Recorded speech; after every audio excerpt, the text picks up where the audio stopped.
Charles Fraser. The Cullinan Diamond. The Adventures of the Elderly Sherlock Holmes. Episode 18. Based on the characters by Sir Arthur Conan Doyle. A Go Audio production. It was a Friday evening in November.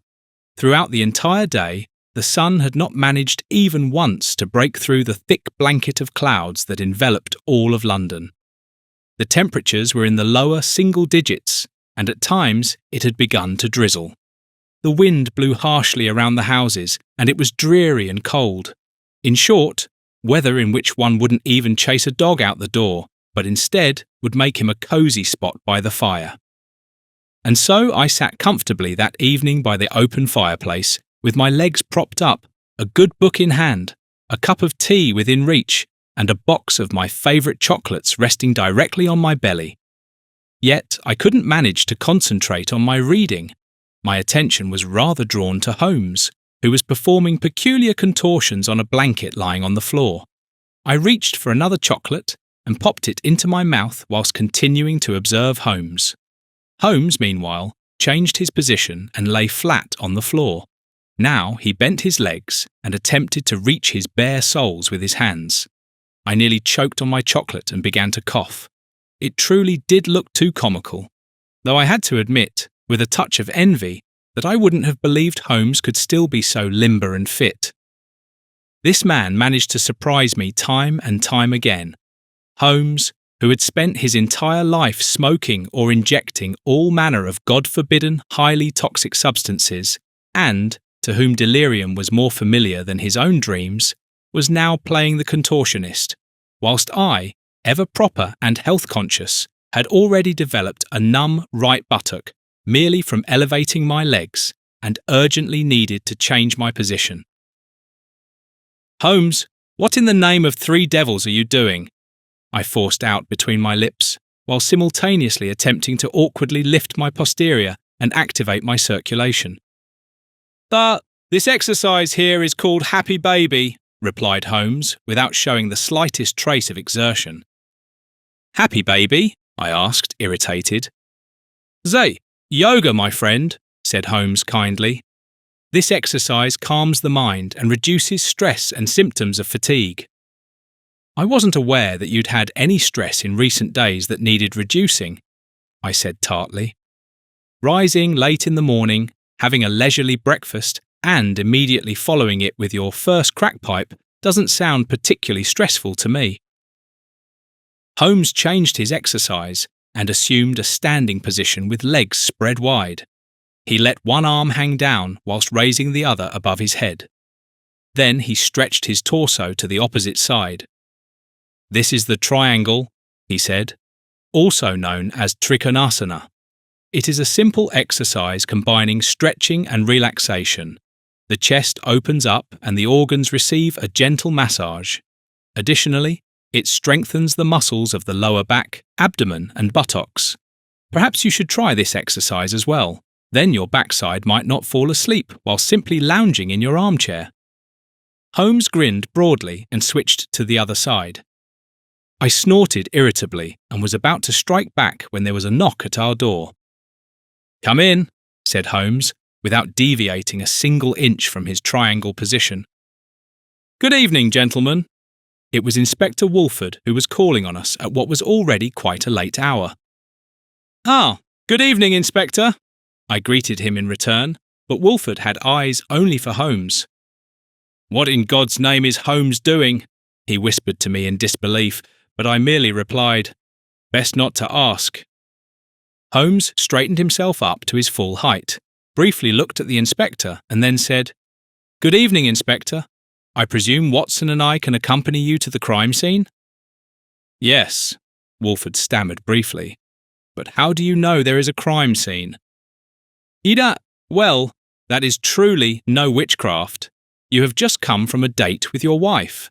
I do sincerely hope that the lady was indeed your dear wife with whom you had arranged to meet, and whom you have now had to leave sitting there, quite literally. Isn't that right, Inspector?" "Why, yes, of course. Wolfford answered obediently. Holmes nodded contentedly. You have lipstick on your otherwise impeccably starched shirt collar. Moreover, there's a hint of women's perfume about you. Your shirt is buttoned incorrectly, and part of it is hanging out of your trousers. This leads me to conclude that you've already finished dinner and had reached the dessert course, Holmes deduced with a wink, whilst Wolfford's cheeks turned slightly pink. Idsa, that means you had to leave your rendezvous in quite a hurry and are now standing in our sitting room. Clearly a murder case, Holmes concluded. Inspector Wolfford began nervously fidgeting with the tail of his shirt and said sheepishly, What can I say? As always, you are correct. Well then, gentlemen, if I might ask you to accompany me. The wind blew relentlessly and ice-cold. My numb fingers held my coat tightly closed whilst I followed Holmes and Wolfford, head tucked in, into the alleyway where the dead man had fallen victim to his murderer. The crime scene had already been cordoned off extensively by the officers, and we only had to walk a few more steps until we came to a halt in front of the corpse. The man lay face down, his fallen hat resting about 1 metre away from him. Holmes's gaze swept over the surroundings of the dead man before he slowly bent down and examined the corpse itself. But may I move the man? Holmes asked Inspector Wolfford. The latter merely nodded, and Holmes beckoned me over. Watson, do help me quickly turn over the deceased. Laboriously, I went down on my aching knees and grasped the man by his shoulders. Rigor mortis had already set in, and I could practically feel how life had departed from this body in the past few hours. I looked up at the sky for a brief moment, as if I believed I might find the spirit of this poor soul, but Holmes pulled me from my thoughts. On 3? He asked, though it sounded more like a command. Yes, I answered curtly, and at 3 we turned the man onto his back. Approximately 5 feet and 11 inches tall, around 15 stone 7 pounds in weight, white, precisely cut hair, Holmes summarised briefly. Then he lifted the man's right hand and examined the fingers. He performed the same procedure with the victim's left hand. I do not believe our dead friend here put up any resistance. His hands show no signs or injuries from a struggle. There is nothing of the sort to be found under his manicured fingernails either. So you believe our victim knew his murderer and was caught completely off guard, leaving him no time to react, I concluded, looking first at Holmes, then at Inspector Wolfford, who appeared somewhat distracted. Inspector, is everything all right? I asked with concern. Yes, well, it's just... Wolfford hesitated. The man seems familiar somehow, but for the life of me, I cannot recall where I know him from. Holmes looked at Wolfford inquiringly. Then he pushed the open coat that the victim was wearing to the left and right and said, The murder weapon must have been a long, pointed object, perhaps slightly longer and a bit thinner and sharper than a knitting needle. Do you see the small wound on the chest? The stab went directly into the heart and led to immediate death. And you completely rule out the possibility that the man was simply the victim of an ordinary mugging and was dealt the fatal stab wound merely in passing? I asked Holmes. Holmes was already 1 step ahead and searching through the victim's coat and trouser pockets as he answered me. Yes, I completely rule out that possibility for 2 reasons. Firstly, it would have to be quite a coincidence that our victim happened to come from a deserted dead-end street when he coincidentally met his murderer. And secondly, why would the murderer steal the victim's shoes but leave the expensive coat and the rather valuable watch? Only now did I notice it too. The man was not wearing any shoes. His feet were clad only in black socks. I looked around searchingly, but could not spot any of the missing shoes. Inspector Wolfford also seemed to have overlooked this rather considerable fact thus far. You believe the victim's shoes were stolen? I asked incredulously. Indeed. I do not believe our man was wandering about at night wearing only socks. Moreover, the socks are clean. If he had been walking around in them, one would logically notice that straight away, Holmes stated. Do you already know why his shoes were stolen? Inquired Inspector Wolfford. Holmes furrowed his brow. My dearest and most esteemed Inspector, I regrettably still do not possess any clairvoyant abilities. At present, regarding the shoes, I am just as much in the dark as you are, but perhaps light shall soon be shed on this matter. Triumphantly, Holmes held up a wallet. Inside of the coat, he said with a slight hint of a smile on his lips. The man's name is Elliot Banderup. Banderup? Asked Inspector Wolfford. Wait a moment, that name sounds familiar. But yes, of course. Now I remember where I know the man from. Banderup owns a small shoe shop on Rosebery Avenue. A shoe shop owner has his own shoes stolen, commented Holmes. Most interesting. Would you care to accompany us to Banderup straight away, Mr. Holmes? Asked Wolfford. No, go alone and conduct your investigations. I think it can wait until tomorrow morning to speak with the relatives. However, please keep me informed if you discover anything that might be relevant to us, said Holmes. The next morning, I stumbled sleepily from my room, only to find myself staring at Holmes's backside. You, what are you doing there again? I asked my friend, slightly irritated. Have you lost something? Would you like me to help you search? The downward-gazing dog, Holmes laughed. Which dog? Oh, you're doing yoga again? But don't expect me to heave you into your bed on my own if you put your back out doing these neck-breaking exercises. Why must you always be so negative, Watson? The downward-facing dog is an essential part of the sun salutation. Ah, I merely said, and grabbed a bread roll that our dear Alice had already placed on the table, along with several other delicacies. Alice was our landlady and the niece of our now deceased Mrs. Hudson. Together with her husband Eddie and their children, Emma, Patrick and Marie, whom they had adopted from an orphanage, she occupied the lower floor. Alice was a very warm-hearted character and always a good friend to us two old men. Holmes changed his position by lying flat on the floor, placing his hands as if doing a press-up, raising his chest and pushing it far forwards. Look here, Watson, this is the upward-facing dog. This exercise strengthens the abdominal and leg muscles. Won't you join me?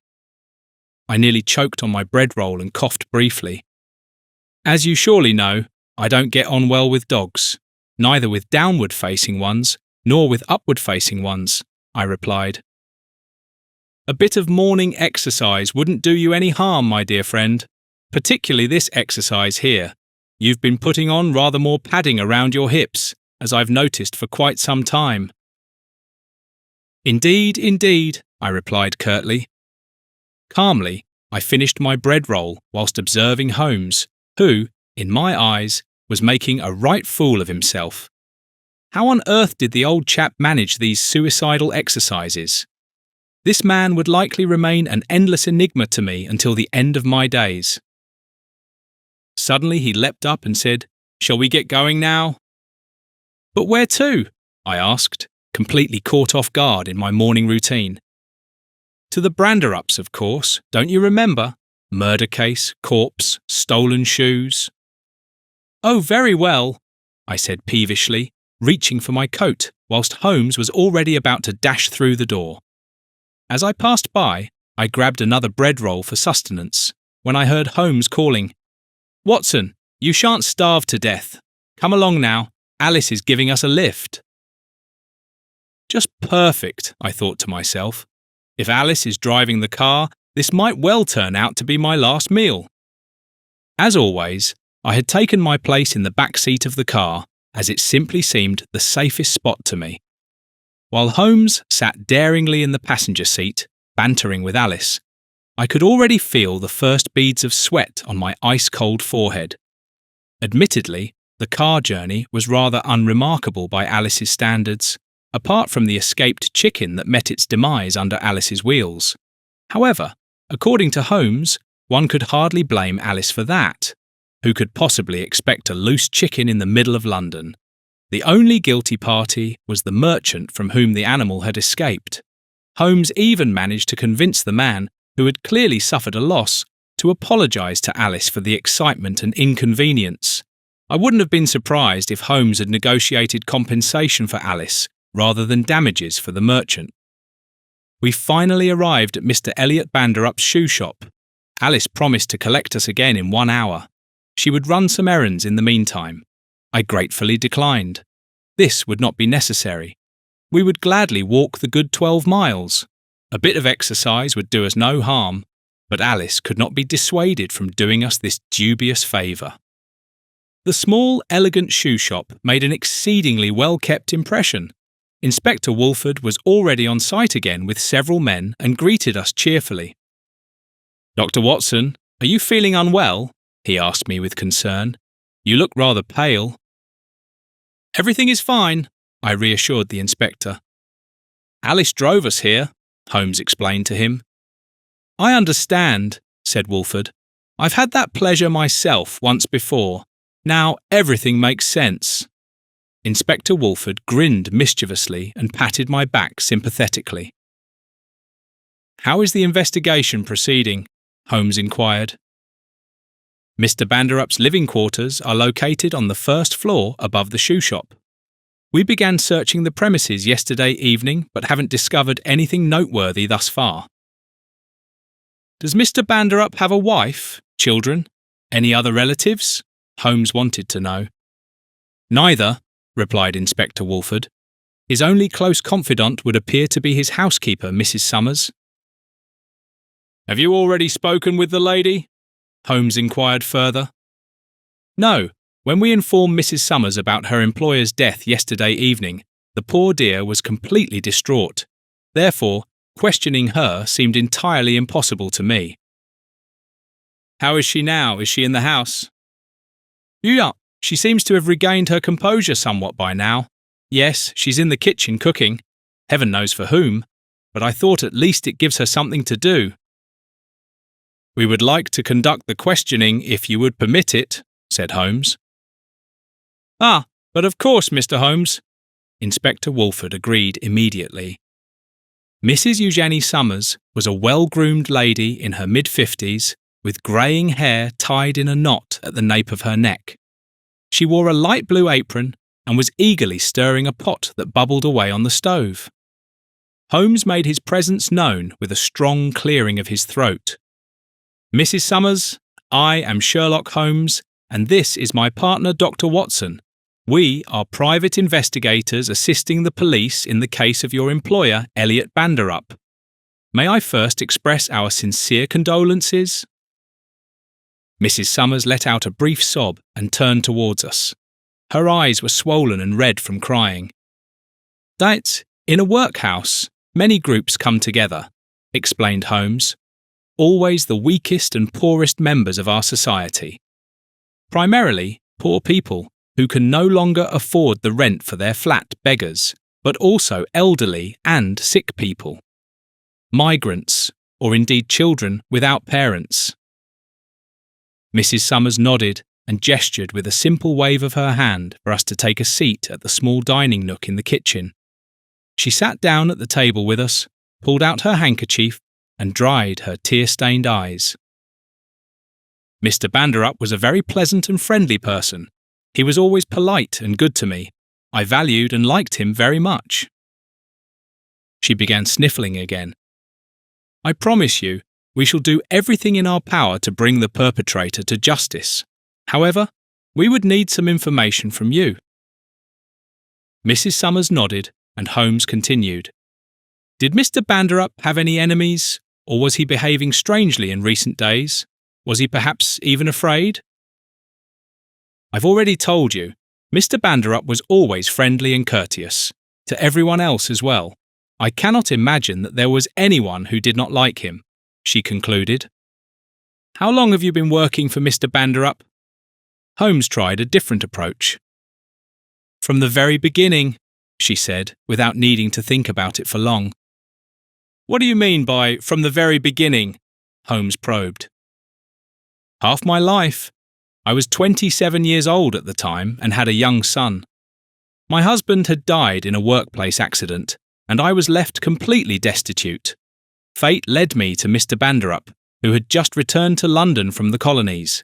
He was single and in the process of opening the shop. He gave me employment as a housekeeper. My son and I were given our own small space in the attic. So you're saying you lived in the attic and not, by any chance, in Mr. Banderup's quarters? I asked, admittedly somewhat too forcefully. Mrs. Summers seemed not to understand at first, but suddenly her sad expression changed to pure anger. "How dare you insinuate such impropriety between Mr. Banderup and myself?" she thundered. "Yam, that's not improper at all," I tried to defend myself, "but rather quite logical. You were a young widowed woman, and Banderup must have been about the same age. You both lived under the same roof and were lonely. Such things do happen," I said with a shrug. "Not in this house. Mr. Banderup was an exceedingly honourable man. Never in his life did he make any suggestive advances towards me, nor did he cultivate any acquaintances with ladies. Elliot Banderup led a God-fearing life."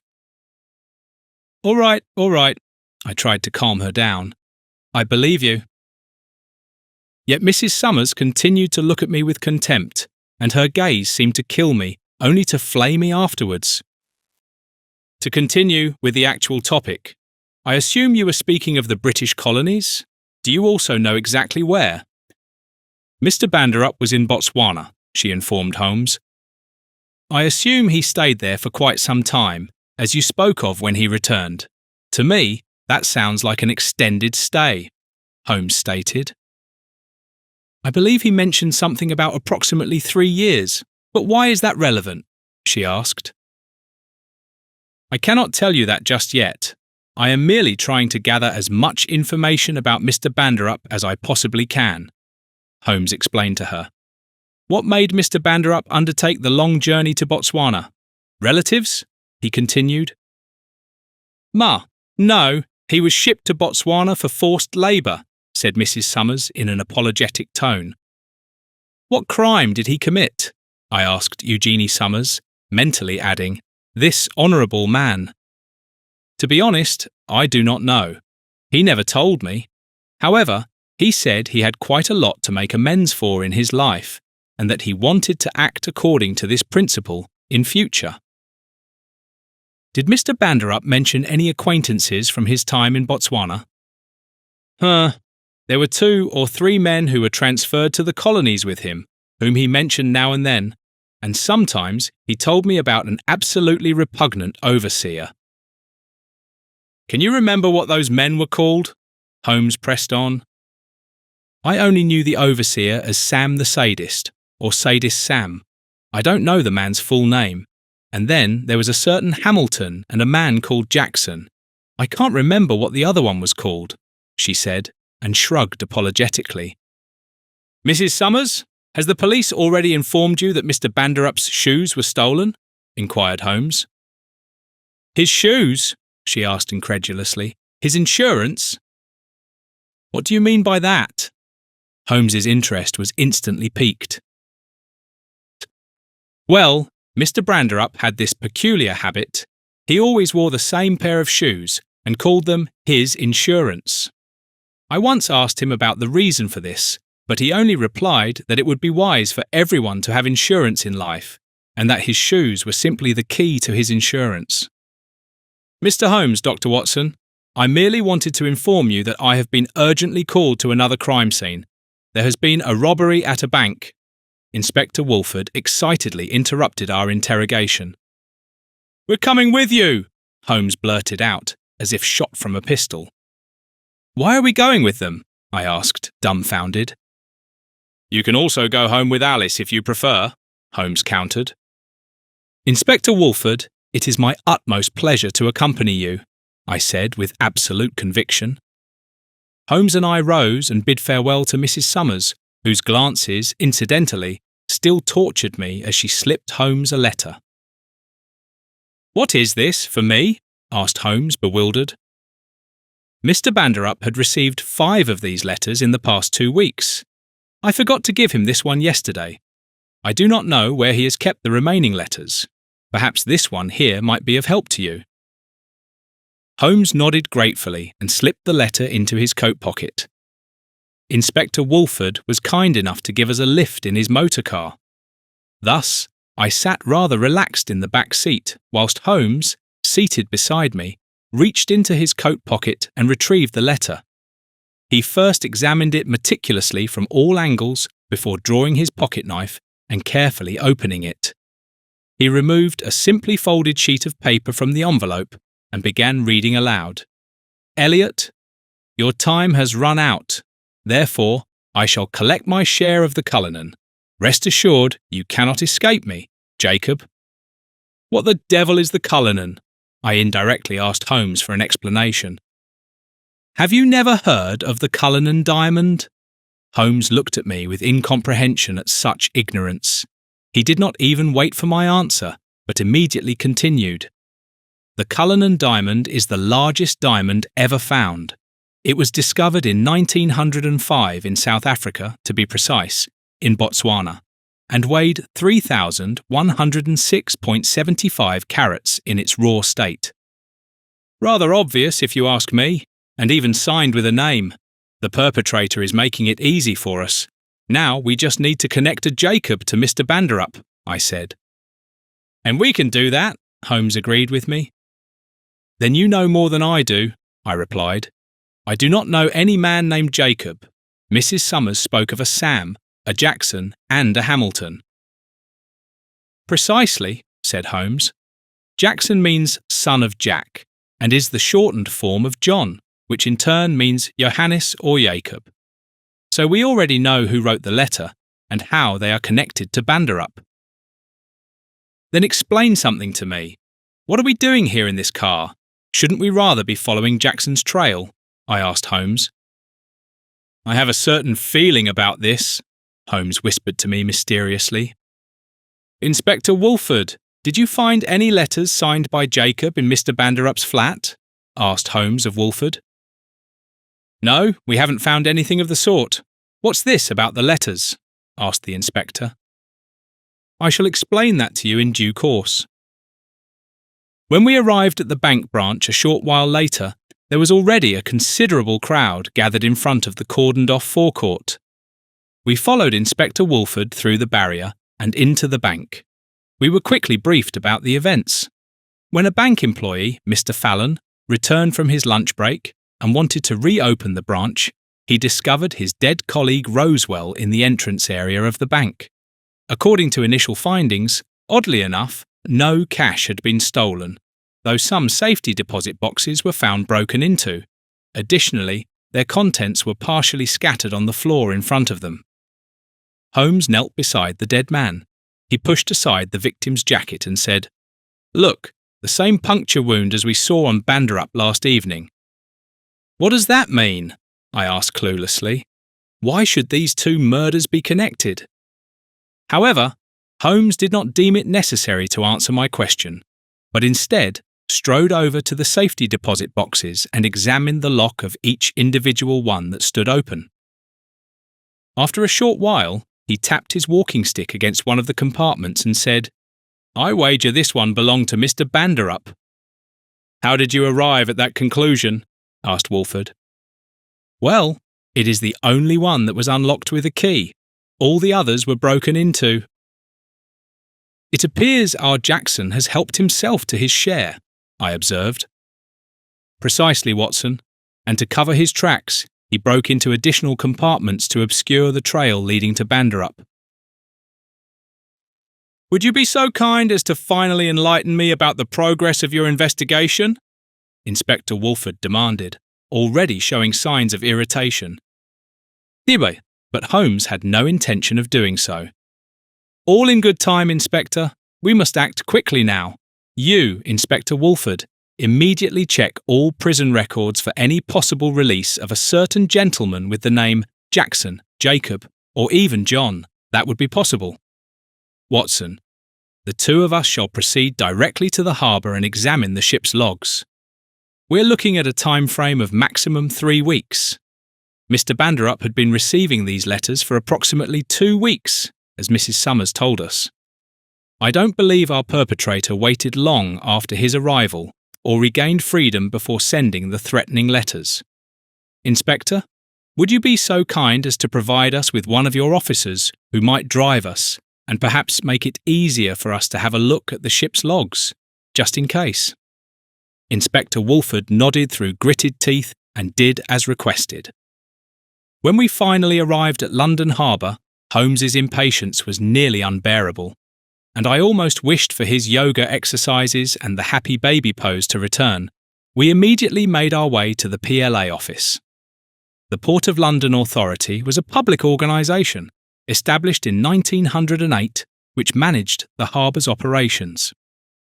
The friendly gentleman, after a brief explanation from Holmes, was immediately willing to let us have a look at the books without further ado. It did not take long before Holmes announced with delight, "Here we have him. He disembarked exactly 16 days ago. Herschel Jackson." "Herschel Jackson, you say? I know the man. His sister is my neighbour. Poor fellow. All those long years in the colonies certainly weren't a walk in the park.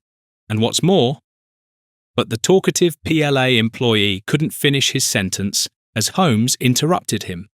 "The address! I urgently need his address." The man looked at him slightly bewildered, but then willingly scribbled an address on a piece of paper, which he handed to Holmes. "Many thanks. I owe you one." Holmes quickly expressed his gratitude as we hurried with Wolfford's officers to the motor car.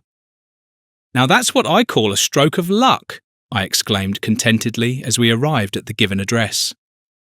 "Ma, there are no coincidences," Holmes corrected me. "Thanks to my inner attitude and my newly acquired composure, we brought about this encounter. Thanks be to yoga." "Or it was simply coincidence," I muttered quietly, leaving Holmes to his new spiritual beliefs. Whilst Holmes was already standing in front of the entrance door on the 3rd floor waiting for me, I was still struggling with the steps of the 1st floor. Completely out of breath, I arrived at Holmes's position moments later. He did not hesitate long and immediately knocked on the door. An elderly lady, early 60s, opened it for us. "Yes, please. What can I do for the gentleman?" she asked kindly. "Is your brother, Herschel Jackson, at home?" Holmes burst out immediately. The woman shook her head. "I am terribly sorry. You have just missed him, but please do come in first." Holmes and I entered, whilst our companion preferred to wait outside. "When will he return home?" Holmes inquired. "Oh, that might take quite a while," the woman replied languidly. "Do you happen to know where he was headed?" Holmes pressed on. "Oh yes, indeed. My dear brother. He wants to return to Botswana. He has found a lovely wife there and wants to build a future with her. He only wanted to visit me and see how I was doing. After all these years, isn't that exceedingly kind of him? And how generous he is." "Why generous? Did he give you money?"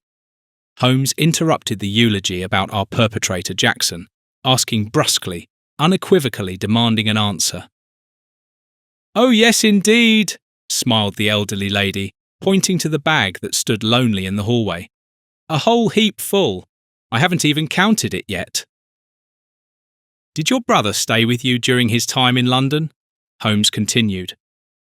"He had his old room. You know, we didn't always have it easy, Mum, Herschel and I. And when Herschel was forcibly deported—" She didn't finish the sentence but continued straight away. "We've been living here for a good half-century. Herschel naturally still has his old room." "You, might we have a quick look inside?" asked Holmes, already pushing past the surprised sister before he had received an answer. In the small, unadorned room stood a narrow bed, a wardrobe, a chair, and a small desk.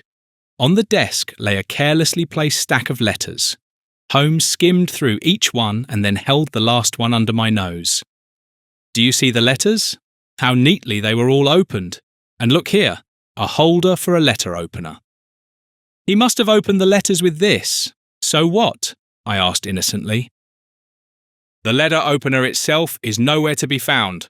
I'll wager it's the murder weapon," Holmes snatched up the stack of letters and the letter opener holder, then nearly knocked over the elderly lady who was entering through the door at the same time. "I say, you can't take that away. I won't allow it," she barked at us. "Ah, you now have enough money to buy yourself a new letter opener," I suggested to her, and we were already out the door.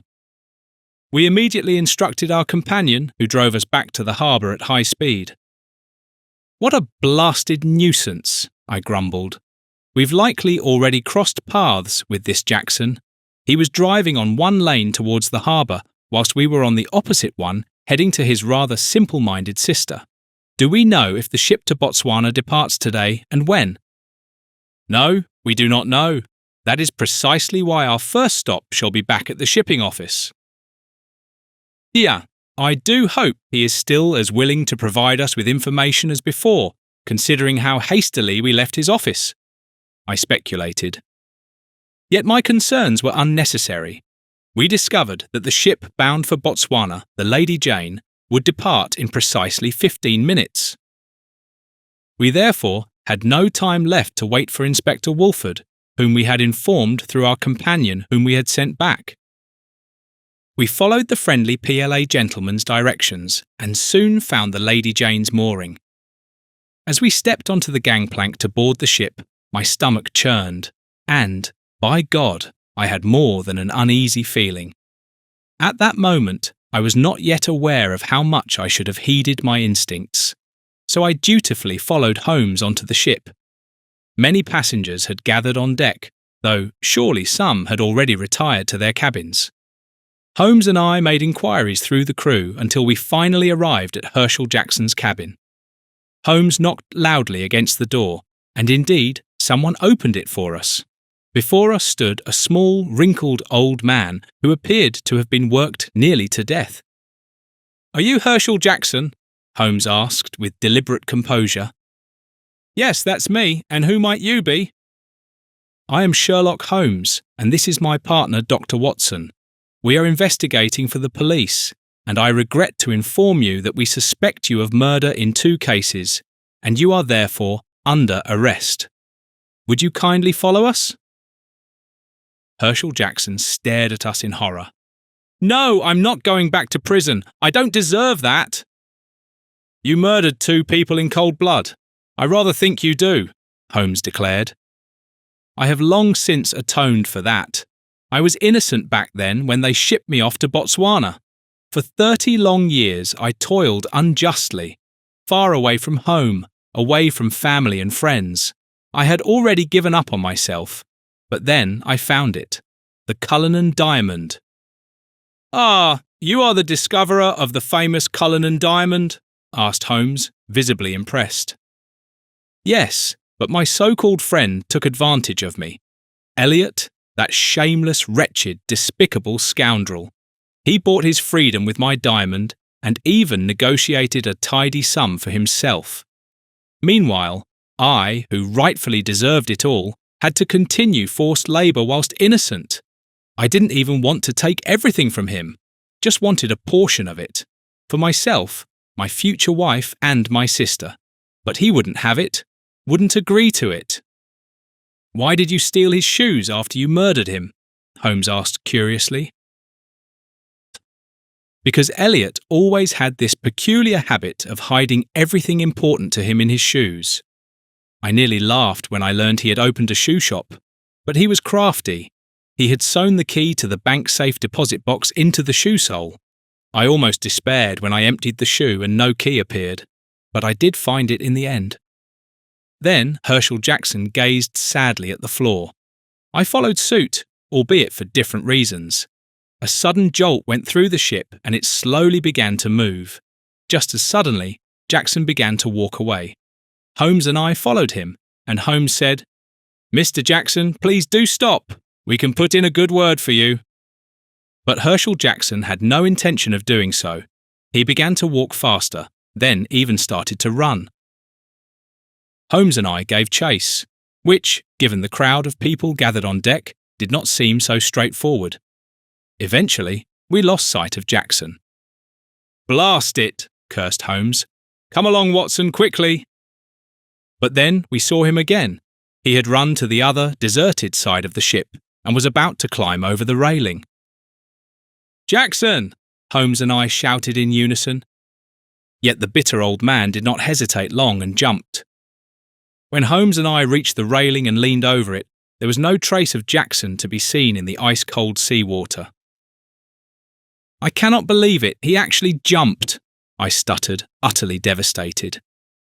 "We shall have plenty of time to get over it," Holmes quipped. "What do you mean by that?" I asked, suddenly filled with fear. "Well then, on our joint cruise to Botswana." I turned pale and my heart began to pound wildly.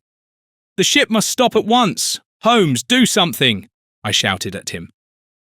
"It's too late for that, old chap. I rather doubt the captain will throttle down the engines just for our sake. Do cheer up, Watson." I felt the ground slowly slipping away beneath my feet. Dizziness welled up inside me, and I bent forward to avoid losing my balance.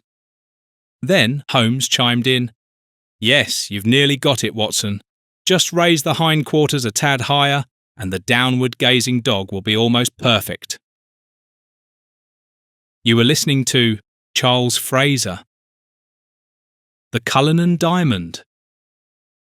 The Adventures of the Elderly Sherlock Holmes. Episode 18. Based on the characters by Sir Arthur Conan Doyle. A Go Audio production.